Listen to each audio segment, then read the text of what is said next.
ಗಡಿಯಲ್ಲಿ ಪಾಕ್ನಿಂದ ಮತ್ತೆ ಕದನ ವಿರಾಮ ಉಲ್ಲಂಘನೆಯಾಗಿದೆ. ಕಾಶ್ಮೀರದ ಪೂಂಚ್ ಸೆಕ್ಟರ್ನಲ್ಲಿ ಪಾಕ್ ಸೈನಿಕರಿಂದ ಫೈರಿಂಗ್ ನಡೆಸಲಾಗಿದೆ. ಇನ್ನು ಶೆಲ್ ದಾಳಿಯಲ್ಲಿ 2 ಭಾರತೀಯ ಯೋಧರಿಗೆ ಗಾಯವಾಗಿದೆ.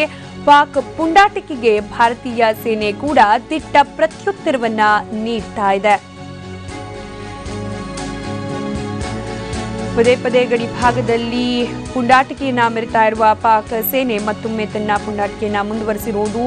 ಮತ್ತೊಮ್ಮೆ ಕದನ ವಿರಾಮವನ್ನು ಉಲ್ಲಂಘಿಸಿರುವ ಪಾಕ್ ಸೇನೆ ಫೈರಿಂಗ್ ಅನ್ನ ನಡೆಸಿದೆ ಪೂಂಚ್ ಸೆಕ್ಟರ್ನಲ್ಲಿ. ಇದಕ್ಕೆ ಪ್ರತ್ಯುತ್ತರವನ್ನ ಕೂಡ ಭಾರತೀಯ ಸೇನೆ ನೀಡ್ತಾ ಇದೆ. ಇನ್ನು ಪಾಕ್ ನಡೆಸಿದ ಗುಂಡಿನ ದಾಳಿಯಲ್ಲಿ 2 ಭಾರತೀಯ ಯೋಧರಿಗೆ ಗಾಯವಾಗಿದೆ ಅನ್ನೋ ಮಾಹಿತಿ ಲಭ್ಯವಾಗಿದೆ. ಆದರೆ ಭಾರತೀಯ ಸೇನೆಯಿಂದಲೂ ಕೂಡ ಪಾಕ್ನ ಈ ಒಂದು ಉದ್ದಟತನಕ್ಕೆ ಪ್ರತ್ಯುತ್ತರವನ್ನ ನೀಡಲಾಗ್ತಾ ಇದೆ. ಕಾಶ್ಮೀರದ ಪೂಂಚ್ ಸೆಕ್ಟರ್ನಲ್ಲಿ ಪಾಕ್ ಸೈನಿಕರಿಂದ ಫೈರಿಂಗ್ ನಡೆಸಲಾಗಿದ್ದು 3 ಭಾರತೀಯ ಯೋಧರಿಗೆ ಈ ಒಂದು ದಾಳಿಯಿಂದ ಗಾಯವಾಗಿದೆ ಅನ್ನೋ ಮಾಹಿತಿ ಲಭ್ಯವಾಗ್ತಾ ಇದೆ.